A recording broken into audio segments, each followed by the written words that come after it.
जय हिंद दोस्तों। एक बार फिर मैं आज आपके सामने मध्य प्रदेश के कुछ नए फैक्ट लेके आया हूं, जहां आपके आने वाले सभी एग्जामों में काम आएंगे। यहां बहुत ही आईएमपी फैक्ट सिलेक्ट किए गए हैं जो आने वाले एग्जाम के हिसाब से भी, और कुछ फैक्ट ऐसे रहेंगे जो आगे जाके आपकी हिस्ट्री बन जाएंगे। तो इन फैक्टों को जरूर देखें, एक बार इनका एनालिसिस करें और इसके साथ साथ इससे रिलेटेड आप जीएस भी पढ़ें। तो आइए हम आज का वीडियो शुरू करते हैं। तो बुरहानपुर में जो है टेक्सटाइल क्लस्टर बनने के लिए मंजूरी दी गई है मध्य प्रदेश सरकार के द्वारा। अब ये टेक्सटाइल क्या होता है? टेक्सटाइल आपका कपड़ा उद्योग के लिए होता है। जैसा कि आपको पता है, मध्य प्रदेश में सबसे पहले कॉटन क्लोथ मिल कहाँ स्थापित की गई थी? तो ये हमारे मध्य प्रदेश में 1906 में बुरहानपुर में स्थापित की गई थी। उसके बाद 1907 में मालवा मिल। 1906 में जो बुरहानपुर मिल स्थापित की गई थी वो असफल रही। 1907 में मालवा मिल वो सफल रही। आज हमारे मध्य प्रदेश में कपड़ा राजधानी हम इंदौर को कहते हैं, और मध्य प्रदेश में मालवा क्षेत्र ही एकमात्र ऐसा क्षेत्र है जहां सबसे ज्यादा टेक्सटाइल का बिजनेस किया जाता है। आपने जैसा देखा होगा कि हमारे निमाड़ क्षेत्र में सबसे ज्यादा कॉटन का प्रोडक्शन किया जाता है, और उसी से हम क्या बनाते हैं? थ्रेड बनाते हैं, और उससे हम कपड़े का व्यवसाय करते हैं। तो देख लेते हैं इसमें, जैसे मध्य प्रदेश की बुनकरों का शहर किसे कहा जाता है? तो वो बुरहानपुर को कहा जाता है। जैसे भारत में बुनकरों का शहर पानीपत को कहा जाता है, और ये हमारे यहाँ के महात्मा गांधी जी ने कहा था। मध्य प्रदेश में बुनकरों का शहर बुरहानपुर को कहा जाता है। और वहीं पर आपकी टेक्सटाइल क्लस्टर बनने के लिए मंजूरी दी है 7 जून 2022 को। किसने? शिवराज सिंह चौहान जी ने, जिसके लिए 156 एकड़ जमीन स्वीकृत की गई है। तो ये टेक्सटाइल क्लस्टर कहाँ बनेगा? मध्य प्रदेश में, ये बुरहानपुर में बनेगा। याद रखना, मध्य प्रदेश में सबसे पहले कपड़ा फैक्ट्री सूती कपड़ा मिल, कौन सी? सूती कपड़ा मिल कहाँ स्थापित की गई थी? तो वो भी हमारे मध्य प्रदेश में की गई थी। उसके बाद आप देखेंगे रेशम का उत्पादन भी हमारे मध्य प्रदेश में काफी मात्रा में किया जाता है। तो यहाँ आप ऐसा मैप बना के देख सकते हैं। तो ये जो क्षेत्र है आपका मध्य प्रदेश का, या आप पश्चिमी मध्य प्रदेश इसको बोल सकते हैं, यहाँ सबसे ज्यादा कपड़े का व्यवसाय होता है। तो सबसे ज्यादा कपड़े का व्यवसाय कहाँ हो रहा है? हमारे पश्चिमी मध्य प्रदेश में। चाहे वो आपका सीहोर हो जहाँ टेक्सटाइल पार्क बना है, चाहे आपका विदिशा हो जहां सबसे ज्यादा थ्रेड बनते हैं या आपके धागे बनते हैं। कपड़ा राजधानी हम किसको? इंदौर को कहते हैं। पहली हमारी सूती कपड़ा मिल कहां? बुरहानपुर में स्थापित की गई थी। उसके बाद दूसरा जो फैक्ट मैंने बताया, रेशम व्यापार या रेशम का सबसे ज्यादा उद्योग या सबसे ज्यादा उत्पादन कौन सी? तो ये आपका दक्षिण पूर्वी मध्य प्रदेश में होता है, जो कि आपके यहाँ होशंगाबाद से शुरू हो जाता है। तो यहाँ रेशम का भी उत्पादन किया जाता है, और रेशम से जो हमारे यहाँ कपड़े बनते हैं वो भी बहुत ही फेमस है। जैसे आपने चंदेरी की साड़ी सुनी होगी, माहेश्वरी साड़ी, ये दोनों जीआई टैग में शामिल हैं, और ये हमारे रेशम उत्पादन के प्रोडक्ट में आती हैं। तो इनको याद रखना, मध्य प्रदेश में जो रेशम होता है उसमें इरी रेशम के प्रोडक्शन के कारण हम सिवनी को मध्य प्रदेश का लखनऊ कहते हैं। मध्य प्रदेश का लखनऊ क्या है? सिवनी। और वो इरी रेशम के प्रोडक्शन के कारण कहा जाता है। हमारे मध्य प्रदेश में इरी रेशम होता है, मलबरी होता है, ओंग होता है, मूंगा और टसर। ये 5 प्रकार के रेशम का प्रोडक्शन हमारे मध्य प्रदेश और भारत में यदि आप देखें सबसे ज्यादा रेशम का प्रोडक्शन तो वो कर्नाटक में होता है। और कर्नाटक में लगभग आप देखेंगे 70% से ज्यादा रेशम का प्रोडक्शन सिर्फ और सिर्फ कर्नाटक राज्य ही करता है। रेशम का एक कीड़ा होता है जो आपके पलाश, बेर, कुसुम ऐसे पेड़ों पर छोड़ा जाता है। सबसे ज्यादा सहतूत के पेड़ पर होता है रेशम का कीड़ा। और उसके अलावा आप जो है आर्टिफिशियल या कृत्रिम रूप से घर के अंदर या ऐसी जगहों पर भी रेशम कीट का पालन कर सकते हैं, और उससे भी व्यवसाय कर सकते हैं। तो रेशम का जो कीड़ा होता है वो एक आपका कुकुन बनाता है, गोल स्ट्रक्चर होता है, जैसे आपके अंडे का खोखला स्ट्रक्चर आप मान सकते हैं। उसके अंदर वो कुछ रस सीक्रेट करता है, और उसी को पकने के बाद किसान तोड़ते हैं और उसको थ्रेड के रूप में निकाल लेते हैं, और उससे रेशम का धागा बनता है। तो ये याद रखना है। मध्य प्रदेश में टेक्सटाइल क्लस्टर कहाँ पर है? ये तो बुरहानपुर में बनने की तैयारी चल रही है। फिर इंदौर की जो दान पात्र संस्था है, तो इंदौर की दान पात्र संस्था ने जो है रिकॉर्ड कायम किया है। एक दिन में सबसे ज्यादा दान। इंदौर हर एक चीज में अव्वल रहता है, नंबर 1 रहता है। यहाँ भी वो दान पात्र संस्था में नंबर 1 रहा है। एक दिन में उनने कितना पैसा? 2.5 लाख रुपए पैसा कलेक्ट किया है एक दिन में। ये लोगों ने स्वेच्छा से दिया है, किसी से जबरदस्ती नहीं मांगा गया। और ये लगभग 1.5 लाख परिवार के जरूरतमंद लोगों तक कपड़े, खिलौने, किताबें और राशन जैसी अन्य जरूरी सामान सामग्रियां पहुंचाई गई हैं। तो ये किस संस्था के द्वारा? दान पात्र संस्था के द्वारा। आपने मध्य प्रदेश में सुना होगा 2016 में आनंदम डिपार्टमेंट की स्थापना की गई थी, जिसका अभी रिसेंटली कुछ समय पहले नाम चेंज कर दिया है। क्या नाम चेंज किया है आप कमेंट में बताएं हमें, कि मध्य प्रदेश में जो आनंदम विभाग की स्थापना भूटान की तर्ज पर की गई थी, उसका नाम बदल के क्या रखा गया है। अब उस आनंदम डिपार्टमेंट के तहत मध्य प्रदेश में क्या होता था, उसमें एक नेकी की दीवार चलती थी। नेकी की दीवार में आपने हमारे शहर जबलपुर, इंदौर, बड़े बड़े शहरों में जरूर देखा होगा। उसमें आपके पास जो एक्स्ट्रा सामान है आप ले जाके वहां रख दें, और जो भी जरूरतमंद व्यक्ति है वहां से जो भी जरूरी सामान है ले जा सकता था। तो उसी तर्ज पर ये दान पात्र संस्था की स्थापना की गई थी।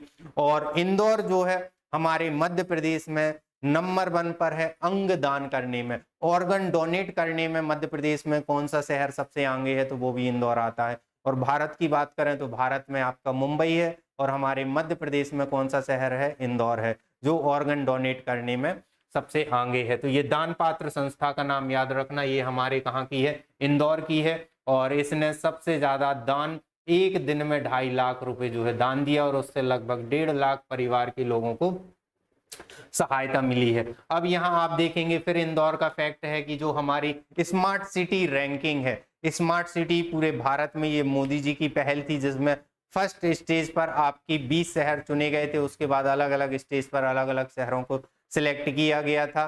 तो इन पूरे देश में जितनी भी आपकी स्मार्ट सिटी हैं, टॉप 50 में ये रैंकिंग लाई गई थी, और उसमें आपकी इंदौर नंबर 1 है।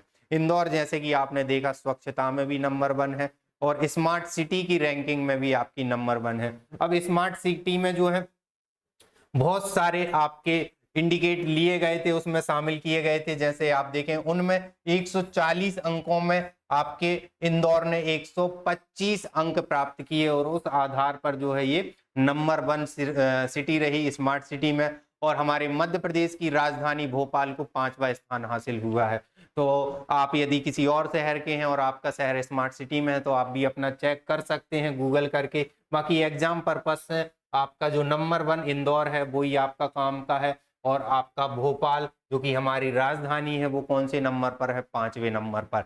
फिर आपने देखा होगा इस साल आपके 2023 में मध्य प्रदेश में खेलो इंडिया यूथ गेम हुए थे, 5वें नंबर, 5th एडिशन था 2023 में, और मध्य प्रदेश के 8 शहरों में हुए थे। और इसमें पिछले साल कुछ नए गेम भी शामिल हुए थे, जैसे कि मलखंब को शामिल किया था खेलो इंडिया यूथ गेम में। तो इस बार भी ऐसे कुछ 4-5 खेल नए शामिल हुए हैं, उनको आप देख लेना। एग्जाम पर्पस से ये बहुत ही महत्वपूर्ण आपका टॉपिक है, जिसमें आपको बहुत सारे फैक्ट एग्जाम में पूछे जाने वाले हैं। तो इस बार खेलो इंडिया यूथ गेम में पहले मैं नॉर्मल चीजें बता देता हूं कि मध्य प्रदेश ने कौन सी रैंक हासिल की है। तो मध्य प्रदेश ने 3rd रैंक हासिल की है। पहले स्थान पर कौन है? तो पहले स्थान पर महाराष्ट्र है। पहले स्थान पर महाराष्ट्र है। फर्स्ट कौन है? महाराष्ट्र है, जिसने आपके 161 मेडल जीते हैं, महाराष्ट्र ने।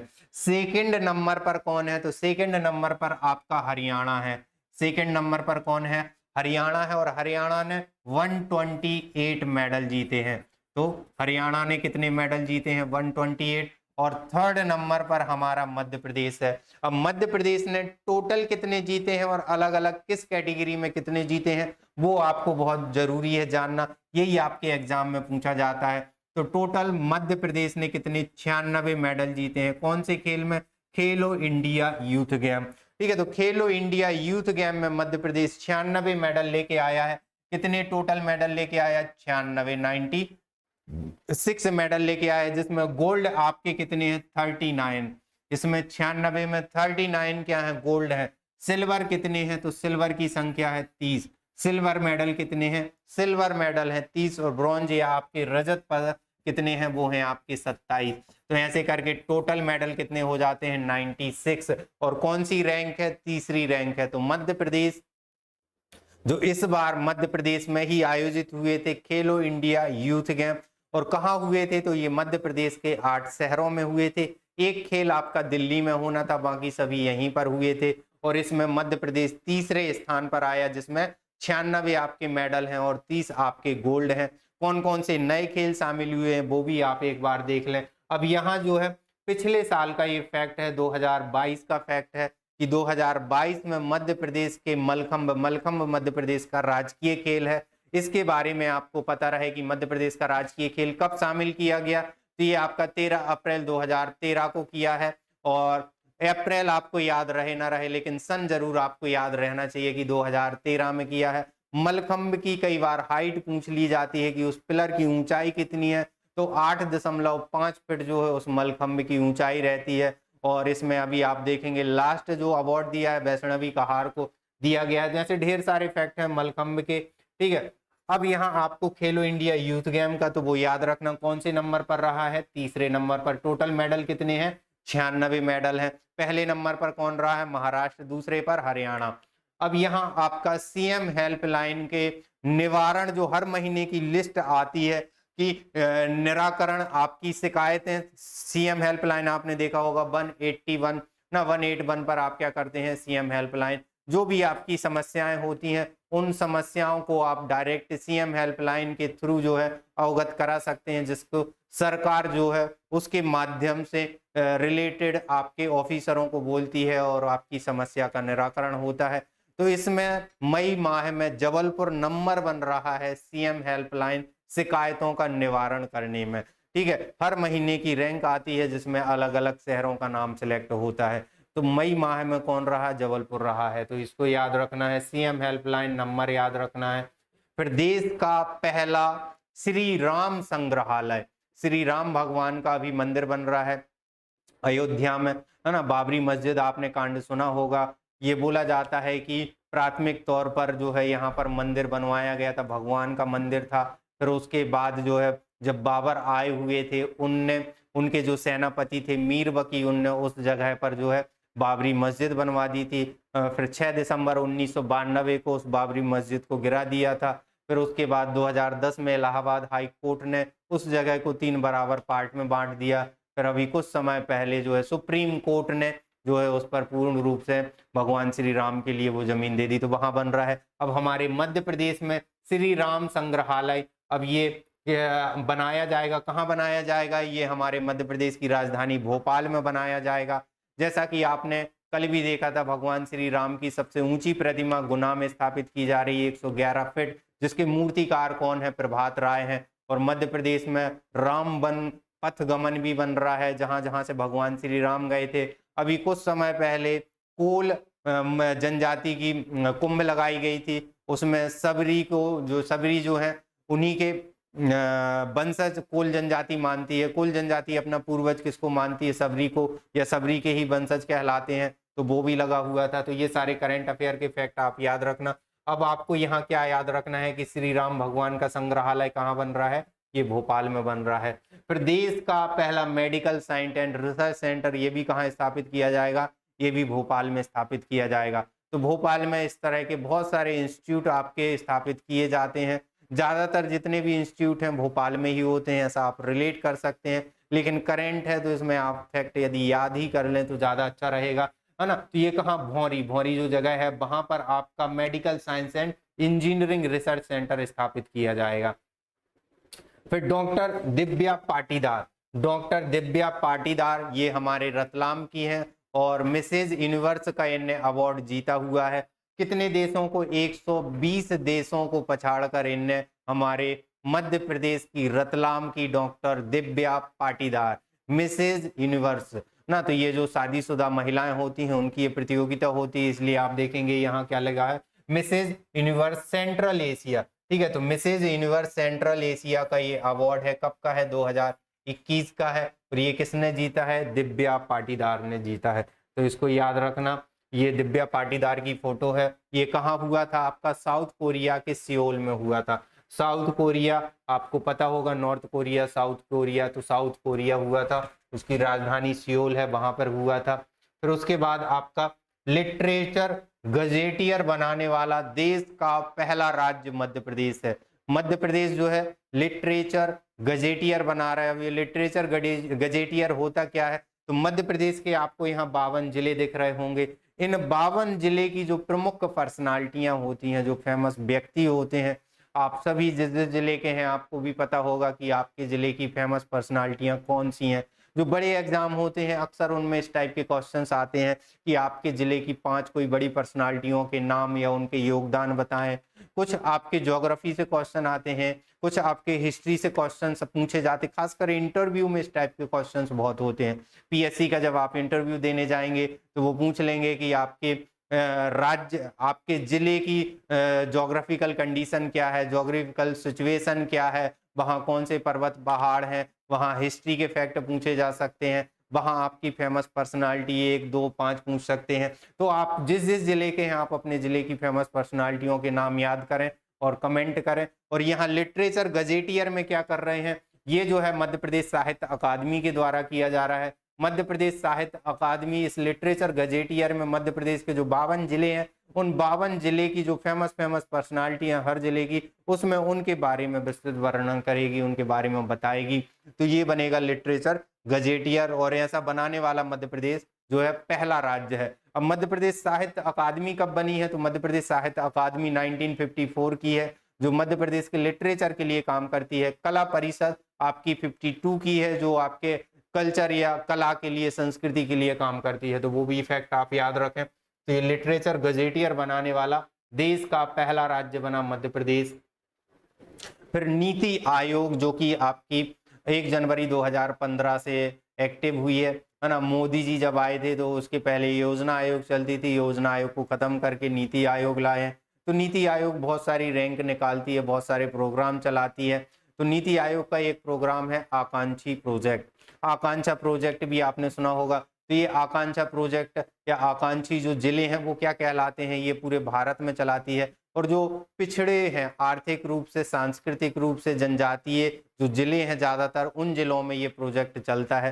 तो उन जिलों में आप देखेंगे 112 जिलों में ये आकांक्षी प्रोजेक्ट की रैंकिंग जारी की गई है। और हमारे मध्य प्रदेश के छतरपुर जिले का जो है देश में दूसरा स्थान आया या दूसरी रैंक आई है। तो आकांक्षी जिलों में छतरपुर कौन से नंबर पर, दूसरे नंबर पर है। और बिहार का गया, गया जी आपने सुना होगा, गया जिला, जहां पर गया जी में पिंडदान करते हैं, बहुत ही आपकी सांस्कृतिक चीज है वहां पर, है ना। आपकी गंगा जी निकलती हैं। तो गया जिला पहले नंबर पर है, छतरपुर आपके दूसरे नंबर पर आया। अब नीति आयोग इसमें कौन कौन से तथ्य शामिल करती है, कौन कौन से मानक, तो शिक्षा देखती है, स्वास्थ्य, एग्रीकल्चर देखती है, और आपकी इकोनॉमिक कंडीशन देखती है, इकोनॉमिक चीज देखती है। तो इन सब चीजों पर जो है ये रैंकिंग जारी की गई है, जिसमें छतरपुर हमारे दूसरे नंबर पर। कई बार मध्य प्रदेश के जो एग्जाम है उसमें पूछा गया है कि आकांक्षा प्रोजेक्ट क्या है। तो आकांक्षा प्रोजेक्ट के तहत जो हमारे यहाँ एजुकेशन दी जाती है, जिसमें आप कंप्यूटर या टेक्नोलॉजी वाली एजुकेशन है उसको प्रोवाइड किया जाता है। और ये आकांक्षा प्रोजेक्ट मध्य प्रदेश के डिंडौरी जिले से शुरू किया गया था। ठीक है, तो इसको याद रखना। और इसमें आप यहाँ ये कमेंट करें कि मध्य प्रदेश के आकांक्षा प्रोजेक्ट के तहत कितने जिले शामिल हैं। तो ये आपको पता होना चाहिए। व्यापम इस टाइप के क्वेश्चंस पूछ लेता है, तो इसको याद रखें। फिर पेपरलेस बनने वाला देश का पहला राज्य कौन बना, मध्य प्रदेश बना। पिछले वीडियो में हमने डिस्कस किया था कि जो विद्युत वितरण कंपनी है, जो पश्चिम वितरण क्षेत्र कंपनी है, वो जो है पेपरलेस हुई है। अब यहाँ पूरा ओवरऑल मध्य प्रदेश को पेपरलेस राज्य घोषित किया गया है, या बनने वाला जो है देश का पहला राज्य बना है। अब इसमें मध्य प्रदेश ने जो स्वास्थ्य सूचना प्लेटफॉर्म को पेपरलेस बनाकर महत्वपूर्ण योगदान दिया है, और इस उपलब्धि के लिए मध्य प्रदेश को यह सम्मान दिया गया है। मध्य प्रदेश को जो है देश का पहला पेपरलेस राज्य घोषित किया है। आपको पता होगा मध्य प्रदेश में पेपरलेस बहुत सारी चीजें आपके बालाघाट से शुरू की गई हैं। पेपरलेस थाने, किलेनुमा थाने हैं, वहां उन थानों को पेपरलेस किया गया है। और भी विभाग हैं, क्योंकि बालाघाट आपका नक्सलाइड एरिया है और नक्सलवाद के अक्सर हमले होते रहते हैं। उन चीजों से बचने के लिए वहां से काफी चीजें शुरू की गई हैं पेपरलेस। उसके अलावा भी बहुत सारे आपके ऐसे डिपार्टमेंट हैं जिनने ये पेपरलेस वर्क शुरू किया है। ठीक है, तो उसमें बिजली विभाग का सबसे बड़ा योगदान अभी रिसेंटली चल रहा है। फिर आयुष्मान भारत योजना में मध्य प्रदेश अव्वल पर है, प्रथम स्थान पर है। भारत आयुष्मान प्रोजेक्ट की बात हम और भी कर चुके हैं। आयुष्मान जो प्रोजेक्ट है, आयुष्मान जो आपकी योजना है, ये 2018 में मोदी जी ने शुरू की है। और उनका उद्देश्य है कि 10 करोड़ परिवार तक इस योजना का लाभ पहुंचे। और इस योजना के तहत लगभग 5 लाख रुपए तक का चिकित्सक खर्च जो है सरकार के द्वारा उठाया जाता है। यदि आप भी अपना आयुष्मान कार्ड बनवा सकते हैं, उसके लिए आपको अपने समग्र आईडी से कनेक्ट करना पड़ेगा और वहां चेक करना पड़ेगा यदि आपका नाम है तो आप भी अपना आयुष्मान कार्ड बनवाएं और इस योजना का फायदा लें। तो ये आयुष्मान कार्ड तो हमारे यहाँ के जो केंद्रीय स्वास्थ्य परिवार कल्याण मंत्री है मनसुख मांडविया, उनने जो है ये घोषणा की थी और मध्य प्रदेश को अव्वल घोषित किया है। फिर ग्वालियर में सौर ऊर्जा से चलने वाला प्रदेश का पहला वैक्सीनेशन सेंटर स्थापित है। कहाँ पर है ये? ग्वालियर में है। किससे? सोलर पैनल या सौर ऊर्जा से चलने वाला। ठीक है, तो वैक्सीनेशन सेंटर ये कहाँ स्थापित किया गया है? ग्वालियर में स्थापित किया गया है। सौर ऊर्जा के क्षेत्र में लास्ट वीडियो में हमने देखा था कि मध्य प्रदेश में सबसे ज्यादा सोलर एनर्जी प्रोड्यूस करने वाला जिला कौन सा है? इंदौर है। उसके अलावा मध्य प्रदेश में टोटल सोलर एनर्जी कितनी? 2750 मेगावाट स्थापित की जाती है। ठीक है, उसके अलावा आप देखेंगे नीमच और आपका रीवा का जो सोलर पार्क है उसकी बिजली कहाँ भेजी जाती है? उसकी बिजली दिल्ली मेट्रो तक भेजी जाती है। दिल्ली मेट्रो को जो है 3.25 रुपए पर यूनिट बेची जाती है। तो वो फैक्ट भी आप देख सकते हैं, उनको भी याद रख सकते हैं। तो यहाँ सौर ऊर्जा से चलने वाला वैक्सीनेशन सेंटर कहाँ स्थापित किया गया है? ग्वालियर में किया गया है। अब इसमें क्या होगा वो भी आप देख सकते हैं। ये 15 लाख रुपए की लागत से बना था और इसमें 40 लाख डोज की क्षमता की वैक्सीन स्टोर की जा सकती है कोल्ड स्टोरेज में। और इसमें जो बिजली आएगी कोल्ड स्टोरेज के लिए वो किससे आएगी? सोलर पैनल से आएगी। तो ये यहाँ का फैक्ट है। फिर मध्य प्रदेश सांख्यिकी आयोग का गठन करने वाला देश का पहला राज्य है। तो ऐसे बहुत सारी चीजों में मध्य प्रदेश नंबर 1 पर है। अब यहाँ पर सांख्यिकी आयोग, ठीक है, तो सांख्यिकी आयोग का गठन करने वाला देश का पहला राज्य कौन बन गया है? मध्य प्रदेश बन गया है, जहां टास्क फोर्स कमेटी की रिकमेंडेशन पर ये किया गया है। राष्ट्रीय शिक्षक पुरस्कार ये 25 अगस्त 2022 का और हमारे यहाँ जैसे कि आपको पता होगा कि 5 सितंबर को टीचर्स डे मनाते हैं और 11 नवंबर को जो है एजुकेशन डे मनाते हैं या शिक्षा दिवस मनाते हैं। तो ये जो है राधा कृष्णन सर्वपल्ली जो हमारे देश के पहले उपराष्ट्रपति थे उनके जन्मदिन पर क्या मनाते हैं? शिक्षक दिवस। और जो हमारे शिक्षा मंत्री थे डॉक्टर मौलाना अबुल कलाम, उनके जन्मदिन पर हम क्या मनाते हैं? Education day. तो एजुकेशन डे कब मनाया जाता है? 11 नवंबर को, तो वो भी याद रखें। अब यहाँ राष्ट्रीय शिक्षक पुरस्कार मध्य प्रदेश के 2 टीचर्स को ये दिया गया है। वो कौन कौन से हैं? एक नीरज सक्सेना है। ये नीरज सक्सेना कहाँ के हैं? तो ये रायसेन जिले के हैं। नीरज सक्सेना कहाँ के हैं? नीरज सक्सेना याद रखना, नीरज सक्सेना ये कहाँ के? रायसेन जिले के हैं। और दूसरे हैं आपके शाजापुर जिले के, जिनका क्या नाम है? ओम प्रकाश पाटीदार। ओम प्रकाश पाटीदार। तो इन दोनों शिक्षकों ने अपने अपने क्षेत्र में बहुत जबरदस्त काम किया है ना। एक ने आपके साइंस एंड टेक को बहुत इजी तरीके से, आजकल एजुकेशन ऑनलाइन हुई है, टेक्नोलॉजी से कनेक्ट करके स्टूडेंटों को बहुत आसान भाषा में समझ में आए उसके लिए काम किया। और उन्हीं चीज़ों के लिए जो है इनको क्या दिया गया है? नेशनल टीचर्स अवार्ड दिया गया है, उस चीज़ से सम्मानित किया गया है। तो ये आज हमारा वीडियो था। इसमें जो भी चीज़ें आपको अच्छी लगी हैं आप कमेंट करके बता सकते हैं। Thank you.